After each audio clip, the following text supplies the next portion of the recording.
Hace un tiempo se hizo relativamente viral un tuit que aseguraba que Shingeki no Kyojin enaltece los pensamientos fascistas y la ideología nacionalsocialista. Mi primera reacción fue ironizar al respecto y decir, claro, y Fullmetal Alchemist enaltece pensamientos fascistas porque literalmente tiene un Führer. Pero pasada la primera impresión, estuve conversando con gente que sabe del tema para conocer sus opiniones y bueno, así surgió la idea de esta nueva sección llamada Política en el Anime. Esta vez hablaremos, tal y como dice el título, sobre la obra de Isayama, tratando de ser lo más imparcial posible, porque sin duda es un tema que merece ser tratado con sutileza, y trataré de responder con argumentos si es que Shingeki no Kyojin promueve el nazismo. Así que sin más dilación, comencemos. En primer lugar, sé que el anime se encuentra en emisión y no todos van al día con el manga tampoco, así que les advertiré cuando haga un spoiler de él, para que puedan ver el video sin arruinar su experiencia. Por otra parte, es complejo dar una respuesta inequívoca al respecto, más aún con todos los plot twists de la trama, por lo que nos adentraremos primero en el nivel más superficial hablando sobre los aspectos más estéticos de la obra, para luego hablar sobre el contexto sociohistórico de Japón y finalmente hablar sobre los mensajes que se dan en la obra y el rumbo de los actuales acontecimientos del manga. Para ordenar este análisis quiero mencionar cuáles son las tres principales críticas que recibe la obra. Isayama usa paralelismos con el Holocausto, por lo tanto hace apología al nacionalsocialismo. Los eldianos gobernaban el mundo oprimiendo a la población y son los únicos capaces de transformarse en titanes y literalmente comen gente y ahora son forzados a usar bandas en los brazos y vivir en guetos, tal como los judíos. Por lo tanto, Isayama es antisemita. Y el propio Isayama es fascista y por lo tanto su obra también lo es. Bien, no debería ser polémico decir que lo que están haciendo la gente de Marley con los eldianos se asemeja bastante a lo que llamaban en la Alemania nazi la solución final. Los brazaletes que usan en el anime cumplen una función similar a las insignias amarillas utilizadas por los alemanes para identificarlos y al mismo tiempo humillarlos. Si a eso le sumamos que los eldianos son agrupados en guetos, se hace aún más clara la comparación. Por lo tanto, podríamos en un principio asumir que eldianos es igual a judíos y marleyanos a nazis. Pero aquí viene lo interesante. ¿Esto significa necesariamente que Isayama es antisemita? Bueno, solo si también consideran que obras como El niño del pijama de rayas, La vida es bella, El pianista o La lista de Schindler lo son. De acuerdo con el padre de Grisha Jäger, los eldianos dominaron el mundo y casi erradicaron a todos los no eldianos. Aquí viene la pregunta. ¿Los actuales eldianos merecen el odio recibido? ¿Fueron Grisha, Fei y tantos otros culpables de lo cometido por sus antepasados? No, definitivamente no. Todo lo que hicieron fue salir a dar un paseo. Como espectadores se supone que empaticemos con los eldianos y no con los marleyanos. Nos están tratando de recordar sobre las atrocidades cometidas a lo largo de la historia y cómo nosotros no debemos dejar que ocurran de nuevo. Además, me parece no solo importante que se hablen de estos temas, sino que es necesario, sobre todo a través de un medio audiovisual, para que nosotros mismos empaticemos con la injusticia que viven algunas personas, incluso hoy en día, solo por el hecho de nacer en un determinado lugar. De hecho, para eso está el personaje de Gross. Él tiene claro que Fei no hizo nada malo, pero aún así la asesinó. ¿Por qué? Por el mero hecho de ser una eldiana. Gross los llama monstruos en piel de humanos. Les está despojando a los eldianos de su condición de humanos, degradándolos. Los marleyanos, al dejar de ver a los eldianos como humanos, igual que ellos, justifican así todas las atrocidades cometidas en su contra, sin sentir de ninguna forma algún conflicto en su propia moral. Ahora, creo que esto representa bastante bien el concepto que se nos está intentando transmitir. El personaje de Gross cumple una doble función, de que tengamos perspectiva sobre cómo son vistos los eldianos desde la posición de alguien de Marley, y al mismo tiempo que comprendamos, más no justificarlos, por qué han adoptado esa posición. ¿Son los eldianos fascistas por haber oprimido a la población en un pasado remoto, o son judíos por ser las víctimas de un gobierno despótico? Ninguna de las anteriores. Temas como la importancia de la historia para comprender la realidad, los horrores de la guerra y los ciclos de la violencia son ideas que definitivamente se están abordando. Conectar la trama de la obra con acontecimientos históricos que ocurrieron hace más palpable y fácil de transmitir ese mensaje.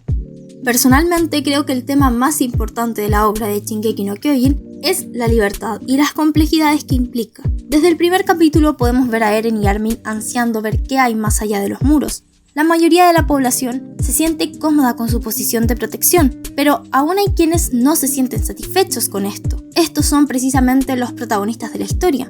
En un flashback de la madre de Eren, Carla, podemos ver que ella dice que su hijo ya es especial por el mero hecho de haber nacido. El tema de la libertad también se aborda en el arco de la insurrección, en el que vemos cómo la realeza censuraba los medios de comunicación, ocultaba información e incluso borraba los recuerdos de las personas para mantenerlos seguros. Hay que reconocerle a la familia real que sí tenían un punto, ya que al no salir no se expondría a la amenaza de los titanes, aunque esto no evitó que dentro de sus propios límites territoriales hubieran otros problemas, como la injusticia, la desigualdad, el hacinamiento, la corrupción y la escasez de recursos. Además de todo lo anteriormente dicho, estaban expuestos a vivir con el constante miedo a los titanes, a los que podían ver y escuchar desde dentro de los muros. Esto claramente es lo contrario a la libertad, y si bien muchas personas hubieran decidido quedarse en la seguridad de los muros antes que enfrentarse a los titanes y a Marley, muchas otras habrían decidido cambiar su futuro y el de las nuevas generaciones. Y es que esa posibilidad ni siquiera la tenían, no podían decidir qué hacer con su propia vida. La diferencia entre una cárcel y vivir dentro de los muros con ese régimen es que unos cometieron crímenes y los otros solo nacieron en el lugar equivocado. Isayama nos está diciendo que todos los humanos tenemos derecho por el mero hecho de existir.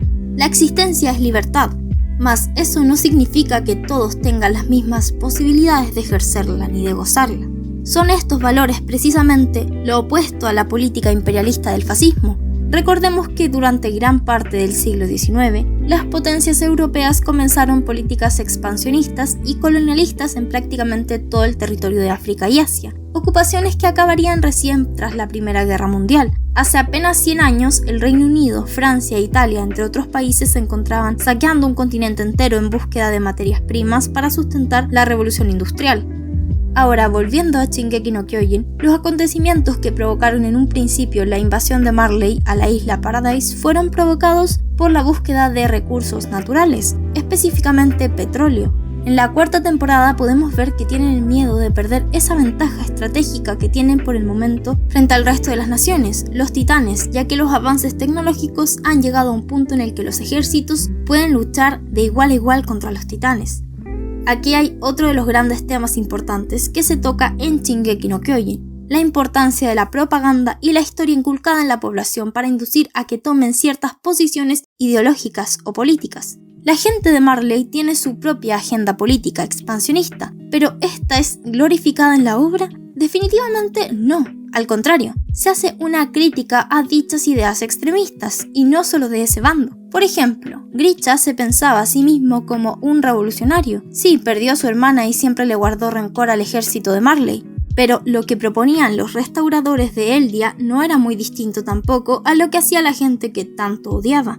Le tiene una fe ciega a la gente de Ymir, y eso ni siquiera fue su peor error, sino tratar de adoctrinar a su hijo Seke y obligarlo a que se convierta en un guerrero. Creo que el tema de la libertad no solo se toca en ámbito físico, como es vivir tras murallas, sino también de forma ideológica. En el contexto de Shingeki no existe la libertad de pensamiento, ni tampoco acceso a un conocimiento más o menos objetivo que permita que las propias personas reflexionen sobre los distintos pensamientos y decidan cuál es el correcto. Isayama claramente está criticando ambos extremos y el fanatismo que imposibilita la comprensión entre grupos. Otro de los argumentos que se utilizan para atacar un supuesto fascismo en Shingeki no Kyojin es todo lo que representa Erwin Smith, en específico su supuesto nacionalismo y el sacrificio que les exige a sus comandados, lo que sin contexto podría verse como una idealización del fascismo a nivel de la militancia crítica. Pero si lo pensamos, hasta antes de las revelaciones del sótano, ellos estaban luchando contra titanes por la supervivencia de la humanidad. De hecho, si no pelean, morirán de todas formas. Incluso cuando se nos muestra cómo se sienten los valientes soldados que juraron por su corazón al momento de enfrentar el peligro, está lejos de ser una idealización, como lo podemos ver específicamente en Marlowe y Floch.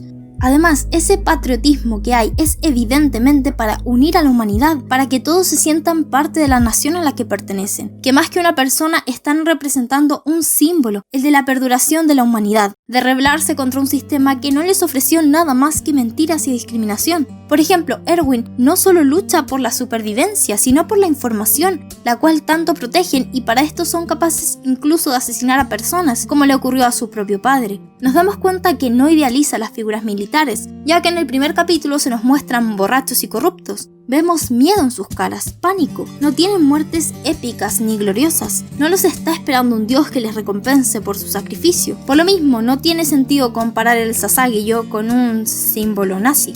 Ahora hablemos del plato fuerte del asunto, y desde aquí en adelante habrán spoilers del manga.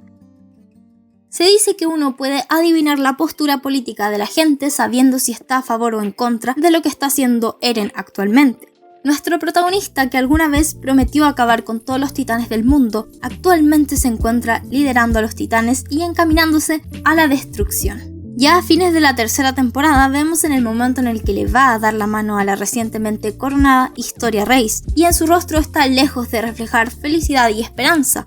Debido a las memorias heredadas, sabe que más allá del mar no hay paz, sino más guerra. Una nación que está dispuesta a erradicarlos, a él y a sus tan queridos amigos. Este es el primer gran dilema de Eren. Es consciente del ciclo de odio que se ha ido extendiendo por siglos, del que incluso Grisha no fue capaz de evitar. Pero, ¿cuáles son sus alternativas? Viajaron a dialogar con los marleyanos, pero solo vieron odio y rechazo hacia su gente. Gente que los odian por lo que les han contado, por la propaganda imperialista de Marley. Gente que es víctima y victimaria al mismo tiempo. Y podemos ver que Eren colapsa llorando y pidiendo disculpas a un niño que ve por ahí, porque no encuentra otra forma de acabar con este ciclo de odio. Cuando Eren confronta a Armin y Mikasa y les dice que los odia, está tratando de alejarlos. Sabe lo que se viene y quiere protegerlos. Quiere el odio de todas las personas para él solo. Quiere cargar con el odio de la humanidad y convertirse en el villano de la historia, para romper ese ciclo infinito y poder liberar a todos los eldianos de su esclavitud. Ahí está el famoso panel que ilustra todo esto. Un Eren de pequeño fascinado con la vista de la libertad, mientras que se contrapone a toda la masacre que está provocando. Justificándose en esa búsqueda de la libertad, se está comportando como un villano, pero tampoco deja de ser alguien que se vio arrastrado a dicha circunstancia. Por ejemplo, su hermano mayor Zeke tenía planes diferentes para acabar con el mismo ciclo de odio. A diferencia de Eren, cree que la forma de alcanzar la paz es acabar directamente con todos los eldianos a través de la eutanasia. De esta forma dejarían de reproducirse aquellos demonios en cuerpos de humanos, y al mismo tiempo se acabarían los titanes, quienes solo han traído dolor al mundo. En la última temporada estamos viendo varias ideologías necesariamente contrapuestas entre sí. Por una parte está la gente de Marley, que ha planificado una alianza a nivel mundial para acabar con la amenaza de los titanes. Por otra parte están los eldianos, que habitan Marley, como Gaby Brown, quien ha sido educada y manipulada por la propaganda para hacer que odie irracionalmente a los eldianos que viven en la isla. Es un personaje que funciona para recordarnos cómo afecta a los niños la guerra. Más aún, a los niños que son forzados a cumplir ciertas expectativas en pos del ciclo de odio. Por eso en un principio vemos a una Gaby decidida disparándole a quemarropa contra Sacha, luego mirando con asco a la gente de la isla, hasta que poco a poco se da cuenta que los eldianos son gente muy distinta a como siempre le enseñaron. Tienen sus mismos miedos y problemas, son humanos al igual que ella. Tenemos también a la facción de la isla que se agrupó con la alianza. Casi todos los amigos de Eren, entre ellos Mikasa, Armin y Levi, quienes están arriesgando su vida para detener a su amigo, porque aunque no tienen una respuesta para alcanzar la paz, están seguros de que lo que está haciendo Eren no es la forma, aunque paradójicamente se terminan ensuciando las manos ellos mismos, matando a sus compañeros para poder seguir con sus planes. Y están los jaegeristas, que quieren restablecer el imperio eldiano y tomar venganza ante un mundo que los obligó a recluirse en una isla. Grupo paramilitar que cuenta con el respaldo de la población y que ven en Eren a un mesías, alguien que traerá paz al mundo y al que seguirán hasta las últimas consecuencias. Los acontecimientos del manga están llegando a su punto final, aunque el mismo es incierto, por lo tanto a día de hoy no podemos hablar sobre vencedores ni vencidos, pero sin duda el complejo escenario tiene varios matices donde nadie es tan bueno ni tan malo como se cree. Yo personalmente diría que Isayama está hablando del fascismo, de imperialismo, de discriminación, utilizando estética histórica para criticar varias facetas de la naturaleza humana, mientras nos muestra lo bello de la misma, la posibilidad de unirnos, de conocernos, de entendernos. Espero que les haya gustado el video y si es así me ayudarían muchísimo con un like, suscribiéndose y compartiendo el video con sus amigos. Además,